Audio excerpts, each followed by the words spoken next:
จักมือแหละได้อาทิตย์นึงไปเห็ดยังคือเจ็บแห้งไปเนี่ยเนาะพื้น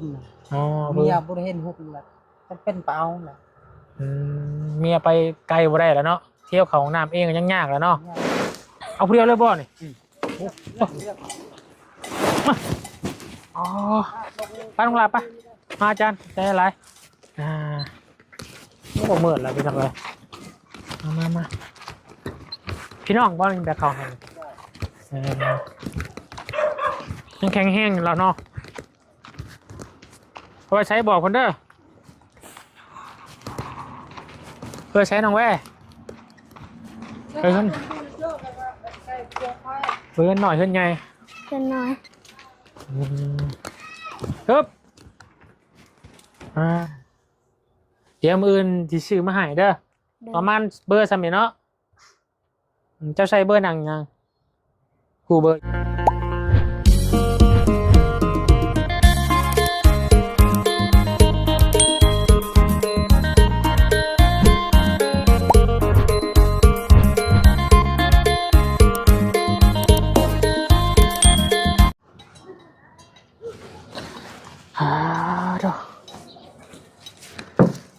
มาหอดคือว่าอากาศต่างกับอยู่บ้านเฮาเลยพี่น้องเลยนะว่ามาเขตนี่เนาะจะเย็นๆพี่น้องเลยคึมแบบว่ามีแสงแดดเนาะแต่ก็ตอนนี้มันก็ค่ำแล้วพี่น้องเลยเนาะแต่ว่าช่วงเฮาเดินขึ้นมาฮอดเซโปนนี่ก็เริ่มจะคึมๆเนาะบรรยากาศจะเปลี่ยนต่างกับบ้านเฮาเนาะอากาศที่เย็นหนาวๆเนี่ยพี่น้องเลยเนาะเอาทางบุญสารวัตรก็เดินทางขึ้นมาฮอดทางเซโปนเด้อตอนนี้พี่น้องก็อยู่ทางบ้านน้องนุกเนาะหลักการทางน้องแว่ที่ทางลุงจันได้พบพ่ออยู่ข้างทางอะไรพี่น้องเลยเนาะกับมื้อนี้ทางบุญก็ได้เป็นสะพานบุญเนาะให้กับทางพระอาจารย์พี่น้องเลยเนาะคนอยู่ทางฝั่งไทยซึ่งมีทางเอื้อใจบุญเพิ่นได้รวมทำบุญน้ำพระอาจารย์ก็เลยท้าพระอาจารย์ให้โอนเงินมาทำให้กับบาบุญเพื่อเป็นสะพานบุญให้ครอบครัวละ 2,000 บาทพี่น้องเลยเนาะบาบุญก็เลยซื้อข้าวสารเนาะซื้อข้าวสารมาพี่น้องเลย2 กระสอบเพื่อมอบให้กับน้องนกแล้วก็กับน้องแว่พี่น้องเลยเนาะเดี๋ยวบุญขออนุญาตพี่น้องเลยเนาะขออนุญาตอ่านชื่อผู้ใหญ่ใจบุญเพิ่นก่อนพี่น้องเลยเดี๋ยวมึงก่อนเด้อนี่พี่น้องเนาะทางผู้ใหญ่ใจบุญเพิ่นเนาะกอดกับลูกชายกอดแม่อยู่ว่าซั่นพี่น้องเลยเนาะเป็นผู้ใหญ่ใจบุญชื่อคุณมาลีพรคุณสุริพรพี่น้องขอโทษขออภัยคุณสุริพรคุณสุภานิดาเนาะรูปสมพร้อมครอบครัวเนาะบริจาคข้าวสารอาหารแห้งจำนวน 4,000 บาทส่วนพี่น้องเลยทางบุญก็ได้เป็นสะพานบุญให้ทางพระอาจารย์มาแบ่งเป็น2 ครอบครัวเนาะครอบครัวละ1บุญก็เลยซื้อย่าง1 กระสอบมาให้พี่น้องนะส่วนอีกผู้ละ1,000เพราะว่าซื้อข้าวสารนี่กระสอบละ 1,000 บาทพี่น้องเลยเนาะเราจะมาท้าครอบครัวเพื่อนว่าเป็นยังต้องการยังแหน่เรื่องเงินอยู่1,000 บาทผู้ละ 1,000 บาทเนาะมื้ออื่นถ้าว่าเพิ่นอยากได้เป็นพวกผมคิดในใจว่า 1,000 บาทนี่ซื้อเป็นพวกพริกปลาแดกเป็นนัวอย่างมันนี่นะพี่น้องสิ่งจำเป็นอยู่ในครอบครัวหั่นแหละเนาะถ้าเพิ่นยังบ่มีมื้ออื่นก็สิซื้อขึ้นมาให้เพราะว่ามื้อนี้มันค่ำแล้วพี่น้องเลยน่าสิซื้อมอบแต่ข้าวสารคนละกระสอบก่อนเนาะก่อนอื่นด้วยพี่น้องเด้อขอกราบทักทายสบายดีพ่อแม่พี่น้องสบายดีหมู่เพื่อนกันเบิดสุขุสุขคนเด้อสบายดี FC ผู้ใหญ่ใจบุญเบิดทุกท่านเนาะยินดีต้อนรับเข้าสู่ช่อง YouTube พระบุญสารวัตรคือเก่าคือเดิมพี่น้องเลยเนาะแล้วก็ขอบุญคุณขอบใจทางพระอาจารย์เด้อเนาะแล้วก็ทางครอบครัวผู้ใจบุญเนาะผู้ใหญ่ใจบุญพี่น้องเลยเนาะเอื้อยสุริพรพี่น้องเลยเนาะพร้อมโดยครอบครัวเพิ่นนั่นแหละพี่น้องให้เพิ่นอยู่ดีมีแห้งเด้อ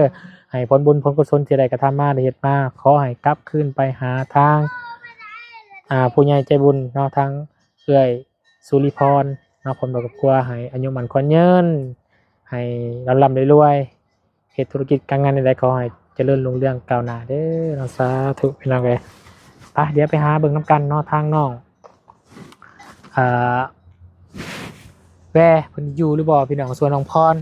ทางดวงจันทร์เขาไปเยี่ยมยามอยู่นางปิ้งไผ่อยู่สั่นพี่น้องเอ้ยเนาะน้องแว่น้องแว่พี่ลูก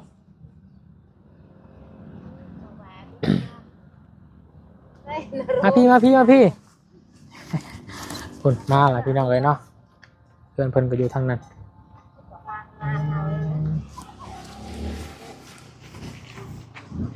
เอาสบายดีลูกหล่ะสบายดีมาจากทางไหนมาจากในบ้านว่าเมื่อกี้นี่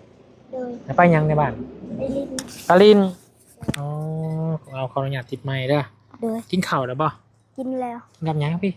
หน่อไม้งานหน่อไม้โดยหัวย่างมีอยู่บ่หน่อไม้ยามนี่มีพอได้กินอยู่โดยใครไปหาเฮาไปกับใครกับนางน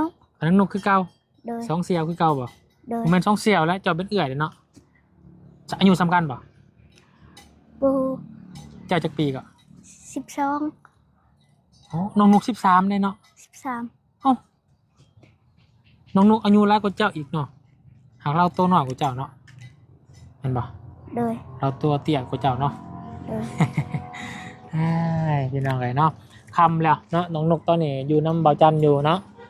มาแต่เด่นน้ำน้องนุกนะบ่โดยเราเห็นยังอยู่เขากระลิ้นเล่นพิงไพ่อยู่นางพิงไพ่อยู่ป่ะบอลนางพิงไพ่แมนวะเนี่ยแมนเฮ้ยมาเล่นน้ำกันโม่อันนี้วันนี้นี่ทางวุ่นนะพี่โดนพูดว่ายังเนี่ยเข้ามีคนเคยมามอบให้ป่ะมีคนเอาซื้อมาให้แบบนี้อยู่ป่ะบ่เคยเลยบ่เคยเลยส่วนลายมีซื้อเองป่ะโดยพี่หันหน้ามาใส่กล่องพี่ถ่ายลงถือได้มีคนมาถ่ายเจ้าไปในจักเถื่อป่ะมีอยู่ป่ะบ่มีเลยมีเลยเนาะเข่าน้องแว่นี่ไปหาซื้อแต่ละเถื่อน่ะซื้ออะไรจักโลบางทีก็5 โลบางทีก็3 โลซื้อกับปองคาโลเนาะโดยคือบ่ซื้อไว้หลายๆหรอกบ่มีเงินน้องไปหาขายน้ำใหม่แต่ละมื้อแล้วบ่มาหาซื้อข้าวโดยทั้งพ่อเจ้าอยู่ป่ะอยู่พ่อเจ้าบ่ได้หาซอยบ่ซะหากันแต่บ่มีคือพอน้องนกคนนี้มันไปเบิ่งสวนมันบ่สวนบิ๊กบ่เนาะเห็นบ่พ่อเจ้าบ่ได้ไปบ่ไปคือกันคนได้เงินมาเป็นซื้อข้าวน้ำเจ้าอยู่ซอยเจ้าอยู่บ่ซื้อซอยเฮาพ่อก็ต้องซื้อเลี้ยงลูกแล้วเนาะเพื่อจะใหญ่พี่น้องเลยเพราะเราอยู่เฮือนมาตอนนี้อยู่เฮือนเดี๋ยวจะหน่อยจะให้เรามาหาเอาข้าวเด้อเราแบกได้อยู่บ่เจ้าว่าจักโลหูอยู่บ่นี่50 โล50 โลเอ้าคือหูเคยซื้อหลายบ่เคยประมาณซื้อเด้อข้าวนี่ซื้อละ3 โล 4 โลนี่ซื้อละ2 โล 3 โลไปซื้ออยู่ไสไกลบ่อยู่ฮันเวียนถ้าขึ้นเทิงเนาะนี่มีทางผู้ใหญ่เพิ่นฝากเงินมาให้กับประบุญซื้อข้าวมาให้เจ้า1 กระสอบเด้อดีใจบ่ดีใจพี่น้องเลยนะซัมมี่ประมาณกินได้จักมื้อประมาณ20 มื้อเนาะ50 โลประมาณ20 มื้อเกือบเป็นเดือนบ่ได้เนาะตอนนี้อยู่นำกันจักคน7อ๋อเงินเราพี่น้อง7 คนพากันกินข้าวแรงเรียบร้อยแล้วเนาะดูว่ายังกินข้าวอยู่ตอนนี้กินแล้วห้องพ่อเจ้าเด้อห้องพ่อเจ้าลองห้องเราบ้างเราซื้อยังไงพ่อจะซื้อติวฮะติวไอติวเอ้ยไอติวเอ้ยไอติวบ่สิเอิ้นไอ้เด้อพี่น้องไอ้เด้อไอติวเมาเข่าเนี่ยไอติวอันนี้ลงมาเลยเดี๋ยวสิเบิ่งหน้าตาพอน้องพอน้องแว่ยังหนุ่มหรือยังเฒ่าโอ้ 50 โลแล้วสิไหวอยู่บ่นี่พี่น้องพอจุไหนเปาะพอจุไหนสบายดีพ่อดีโอ้พี่มายืนใกล้ๆกัน เจ็ พี่ บอันนี้ ฮะ เจ็บอันนี้จักเป็นพิชากันได้อาทิตย์หนึงล่ะ ห่านกำลังว่าแสงย่อเข่าเจ็บบ่าอะไรไปเออเจ็บบ่านี่บ่เจ็บหลังนี่เจ็บมันนี่จักมือล่ะ ได้อาทิตย์หนึง ไปเห็นยังคือเจ็บแห้งไปนี่เนาะ เอ้าพื้นน่ะ อ๋อ เมียบ่ได้เห็นหุกล่ะจำเป็นเปล่าล่ะ เมียไปไกลบ่ได้แล้วเนาะเที่ยวเขาห้องน้ำเองก็ยังยากแล้วเนาะ ยากเลย อยู่กันครอบครัวนี่เนาะ7 คนป่ะ เจ็บลูกไปเลยไปรับยาม อ๋อตอนนี้อยู่ปัจจุบันอยู่กันกี่คนตอนนี้ ยังให้ มีน้องแวเจ้า จ้ะ แล้วก็แม่3แล้วก็ไปอีก แง่ ฮะ แง่ น้องแง่ แง่เท่าแง่ เท่าแง่น่ะเอื้อยละอ้าย น้อง อายอาย อ๋อเท่าแง่จักปีเลยเท่าแง่จักปีเลยใหญ่ป่ะ ใหญ่แล้ว สามารถห้ามเข่าได้ป่ะ ไปเลยเพิ่นไปเลย ไปแล้วเนาะนี่เฮาซื้อข้าวมาให้เจ้า50 โลเด้อซื้อมาให้ครอบครัวเจ้านี่แหละกินเด้อ เดิน กำลังสิเอิ้นเจ้าว่าแบกข้าวไปแล้วมาแต่พอเจ็บหลังระบาดนี่ ลงนี่นะ หึ มันว่าลูกให้กันลงนี่จะน้อยเพิ่นมาก็แล้วจังหวะแบบใด อ๋อหารเฮาได้บ่หาม2 คนนี่หารเฮาได้บ่คนละข้างได้บ่ เพิ่นเอาบอกเขาก็บอก ไปเราเจ็บหลังพี่น้องเลยเนาะบ่ได้ไปหาซื้อหวานซื้อยามาต้มกินบ่จะพอจ้ะเนาะเราบ่ได้หาซื้อยากินบ่ เลยบ่มีเงิน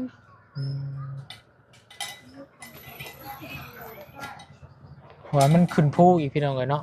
อาวุธแบกนี่บ่อยากใช้พลังงานหนักปานใดพี่น้องเลยเนาะช่วงนี้ก็หนักอยู่เวียกงานทางเฮือนก็บ่แห้งแล้วพี่น้องเจ็บหลังปวดหลังล่ะอยากหามซอยๆกัน2 คนจังได้50 โลลองหาชาวบ้านเพิ่นมาซอยกันมืดลงแล้วอ้ายเท่าแว่นบอกเท่าข้าวแง่เนาะอ้ายเจ้าเนาะ โดย ใหญ่ซ้ำบ่บ่วุ่นนี่ บ่ฮอด บ่ฮอดป่ะน้อยหน่อยกว่าป่ะ โดย ซ้ำบ่เบาเล่านี่ซ้ำมัน ยังบ่ฮอด ยังบ่ฮอดไม่เฮาหาของเขาแห้งเนี่ย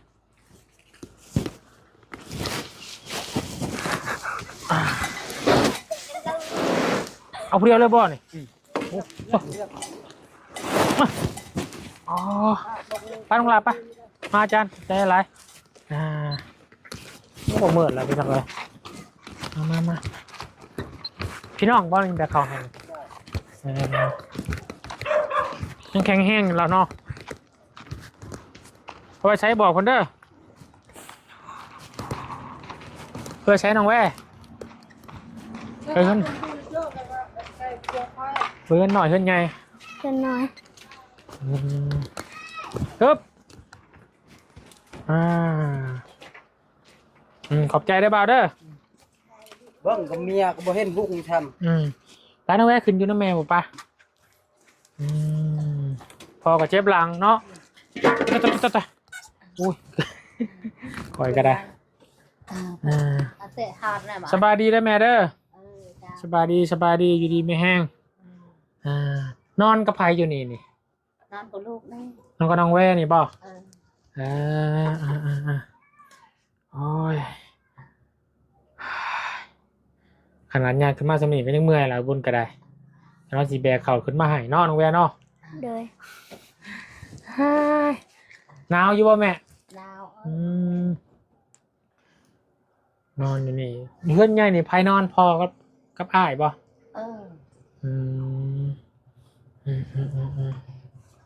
เห็นแล้วแม่เอ้ยลูกซื้อเข่าวมาให้เด้อมีทางผู้ใหญ่ใจบุญเพิ่นเนาะฝากขึ้นมาเนาะบุญนี่แหละพี่น้องคนฝากมา 2,000 บาทประบุญซื้อเข่าวไปแล้ว 1,000 บาทเนาะซื้อเข่าวไปแล้ว670,000เนาะเหลือยังอยู่พันบาทคือกัน1,000 บาทยังอยู่1,000 บาทแล้วก็เลยบุญจะมาถามเบิ่งว่า ส่วนเงินที่เหลือนี่สิให้บ่าบุญซื้อน้องพริกปลาแดกเป็นนัวมาให้บ่อยากได้บ่พริกปลาแดกเป็นนัว ได้เออ อืมอืม นัวกับบุ้มีเผ็ดกันกับบุ้มี มีแต่มื้ออื่นวุ้นสิซื้อมักพริกเนาะเกลือ เจ้า ปลาแดกเป็นนัว เจ้า ถ้าว่าเหลือเงินซื้อเปลืองพริกปลาแดกเป็นนัวแล้วบุญจะเอาเงินมาให้เป็นเงินเด้อ โดย บ่ว่าซื้อเบิดไปเท่าไหร่เนาะนี่แม่เพิ่นผู้ฝากเงินมาให้นี่เห็นบ่ เห็น นี่ลูกชายเล่าพูดนะแม่เห็นอยู่ป่ะ ก็ เบเห็นหุ่งเลยเนาะนี่ลองเลยคือคนไฟมาแบบนี้เนี่ยมันแสบตาอยู่ป่ะแสบบ่ตา เราใช้คือโอ้โหลูกเอ้ย โอ้โหเนาะคือเฮานี่แสบได้พี่น้องยาไม่บ่ยาบหนูคันเมย์ให้ฮะ ยายังแม่ยาปวดตานี่ยังว่าเฮากับบ่มีคือกันแม่เอ้ยมันต้องไปห้องหมอพี่น้องเนาะห้องหมออยู่สวรรค์เขตมันมีห้องหมอตาโดยเฉพาะที่พาน้องหน้าไปแต่ก่อนนะพี่น้องเอ้ย ชวนไทยกับ ห้องนั่นแหละเห็นทงเพื่อนเลยเชย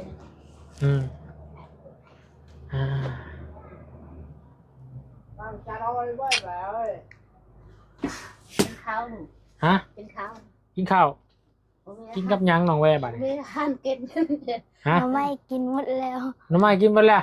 โดย ใช่แล้วบ่กินกับหยังฉบัดนี่ แจ้ว จำแจ่วบ่จำจูจำแจ่วไป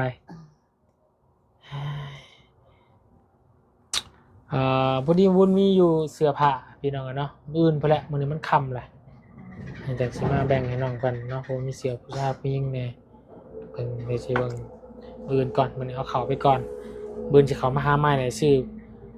เครื่องครัวเนาะมาให้น้องแวเด้อ โดย น้องแวจักได้หยังแน่นี่จักได้บ่ อยากได้ จักได้หยัง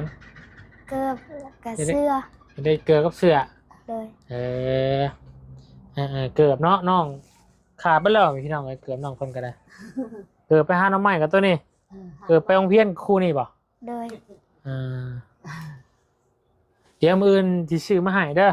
โดย ประมาณเบอร์ซ้ำนี่เนาะเจ้าใช้เบอร์หนังยังคู่เบอร์อยู่บ่บู้ บ่ฮู้เลย เดี๋ยวกะเอาเนาะ เบอร์กับร้อนเบอร์กับ มันหาดังเยอะเลย กับไม่ใช่ไหมอันใช่ไหม คิดถึงหัน กับมาคือมันเนี่ยนะ อยู่กันงอมแงมแล้วกับพี่น้องเนาะทุกพอเราขึ้นไปเฮือนเลยพอเจ็บหลังเนาะไปแบกพืชหลายไปจัก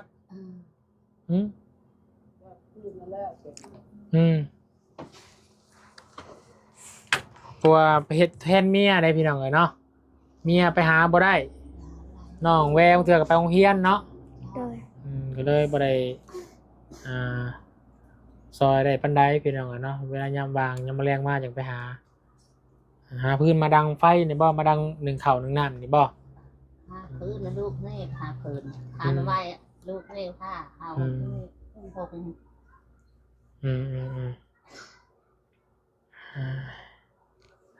เอาสาเดินน้องแวเด้อทางบาบุญเนาะกะเป็นสะพานบุญให้ทางผู้ใหญ่ใจบุญเพิ่นอยู่ทางฝั่งไทยเด้อรู้จักประเทศไทยบ่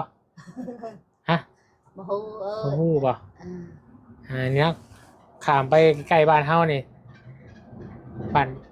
ประเทศติดกันเนี่ยนะมีเวียดนามไทยเวียดนามฮู้บ่เวียดนามคนเวียดนามฮู้อยู่บ่ บ่ฮู้ เอ้าคนเวียดนามคือมาหลายแต่อยู่บ้านเฮาบ่ฮู้บ่ คนกี่ฮู้คนเวียดนามมาแบบบ้านอันนั้นโห น้องแวเคยไปแสดงเวียดอยู่ป่ะ บ่เคย เคยไปไกลสุดนี่ไปหอด เขาลำจับลำจับ ไปไกลสุดหอดใส่ บ้านดง บันดง โดย ใกล้ๆนี่บันดงเลยหอดเซปโปนนี่ไปป่ะ ไป เซปโปนไกลกว่าเนาะ โดย บันดงนี่ใกล้นึงมีแต่อยากให้ทางน้องแวได้ลูกเด้อ นุบมือขึ้นแล้วก็ขอบใจทางผู้ใหญ่ใจบุญเพิ่นเด้อฟังนะบุญสิอ่านชื่อเพิ่นให้ฟังเด้อชาญชื่อ โอ้ย ตัวกระจับมันโดนชิตุนั่นโดนจับมันร้อนเกอ ขอนไฟเนาะมันหนาวตรงพิงไฟเนาะนี่ชื่อเพันชื่อเพันว่าคุณเนาะชื่อเพันว่าคุณสุรีพรลองว่าเบิ่งแม่สุรีพรลองว่าเบิ่งพอเป็นบ่ บ่เป็น พอตามหน้าบ้านเลยแม่ ไม่ด้วยนะ แม่ สุ สุ รี ลี พร พร ลองว่าแม่สุรีพร แม่สุริพร แล้วก็คุณสุภนะสุภนิดา สุภนิดา เพิ่นก็ได้ซื้อเครื่องของนี่แหละซื้อข้าวสารนี่เด้อให้กับครอบครัวน้องเด้อ โดย อยากมีหยังอยากบอกเพิ่นบ่มีหยังอยากบอกเพิ่นบ่เพิ่นซื้อข้าวสารมาให้เจ้านี่อยากบอกหยังกับเพิ่นบ่เนี่ยเพิ่นซื้อข้าวสารมาให้เจ้าขอบใจเพิ่นนะลูกเด้อ โดย เพราะว่าเพิ่นก็บ่ได้อยู่ไกลเฮาผู้เพิ่นอยู่ประเทศไทยผู้คนละประเทศกับเฮาแต่ว่าเพิ่นก็เบิ่งคลิปน้องเพิ่นก็เลยอีต้นสงสารเด้อ โดย อยากจะทำบุญซอยเหลือเจ้าซื้อข้าวสารเนาะ โดย เดี๋ยวมื้ออื่นบุญนี่ซื้อเป็นพวกมีอยากกินบ่มี อยากกิน มีกับไข่เนาะ โดย ถ้าว่าเหลือเงินเท่าไหร่บุญจะเอาเป็นเงินมาให้เด้อ โดย เอาฝากตอนนี้เอาข่าวไปก่อนฝากขอบใจเพิ่นแน่เด้อขอบใจเพิ่นแน่ ขอบใจ ขอบหนูมือขึ้นขอบใจเด้อ ขอบใจเด้อ ที่ซื้อข้าวมาให้ ที่ซื้อข้าวมาให้ ขอบบุญขอบคุณหลาย ขอบคุณ ๆขอบคุณหลาย ขอบคุณหลาย ๆให้เพิ่นอยู่ดีมีแฮง ๆให้เพิ่นอยู่ดีมีแฮง ให้เพิ่นร่ำให้เพิ่นรวย ให้เพิ่นร่ำให้เพิ่นรวย ให้เพิ่นอยู่ดีมีแฮงบ่เจ็บบ่ไข้เนาะ โดย เพราะว่าเฮาบ่มีหยังตอบแทนเพิ่นนะลูกเด้อเพิ่นมีน้ำจิตน้ำใจอยากซอยเฮาซื้อข้าวสารมาให้อยากซื้อสิ่งต่างๆมาให้เฮาบ่มีหยังตอบแทนเพิ่นมีแต่คำเว้าเฮานี่แหละเด้อขนมมือขอบใจเพิ่นเด้อ ขอบใจ ขอบใจเพิ่นนั่งเบิ่งเจ้าอยู่เด้อนี่ เด้อน้องแวเด้อ โดย แล้วก็ขอบใจทั้งพระอาจารย์ว่าสิลูกขอบใจเด้อพระอาจารย์ ขอบใจเด้อพระอาจารย์ ให้เพิ่นอยู่ดีมีแฮง ให้เพิ่นอยู่ดีมีแฮง ความเจ็บบ่ให้ได้ ความเจ็บบ่ได้ให้ ความไข้บ่ให้มี ความไข้บ่ให้มี ให้เพิ่นอยู่ดีมีแฮงเนาะ ให้เพิ่นอยู่ดีมีแฮง โดยเอาสาธุนำพันแน่ สาธุ โดยมีแต่สำนันแหละเด้อทางบาบุญจิไปหาน้องนกก่อนเด้อ โดย มื้ออื่นพอกันใหม่เด้อลูกเด้อ โดย มื้ออื่นไปโรงเรียนบ่ บ่ มื้อวันหยัง วันจันทร์เขามาเฮียน วันจันทร์ไปเรียนเนาะวันนี้เพิ่นพักอยู่เนาะ โดย โอเคมีแต่มื้ออื่นบาบุญสิมาหาใหม่เด้อ โดย บ่ได้ไปทางใดที่มื้ออื่นไปหาฟืนไปหาหน่อไม้บ่ บางทีก็ไปหาฟืน โอเค เดี๋ยวบุญสิมาหาเด้อ โดย ไปจ้ะสบายดี สบายดี สบายดีได้แม่เด้อไปเด้อพ่อเด้อไปบุญไปทางเวียกทางอื่นก่อน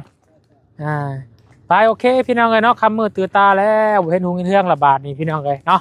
พอๆกันได้คลิปหน้ากันแล้วกันพี่น้องคลิปนี้ขอบคุณคุณมุกขอบใจหลายเด้อทางพระอาจารย์เนาะอยู่ทางฝั่งไทยแหละขอบใจขอบคุณคุณมุกขอบใจทาง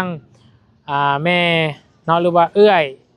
สุริพรพร้อมด้วยครอบครัวเพิ่นเด้อพี่น้องเลยให้เพิ่นอยู่ดีมีแห้งซอยคนยากไร้คนเจ็บเอาคนทุกข์คนยากพี่น้องเลยเนาะเพิ่นพอเพิ่นก็เจ็บหลังพี่น้องเลยโอ้ยเนาะป้าสาวอยู่ดีมีแห้งประชุมทุกคนพี่น้อง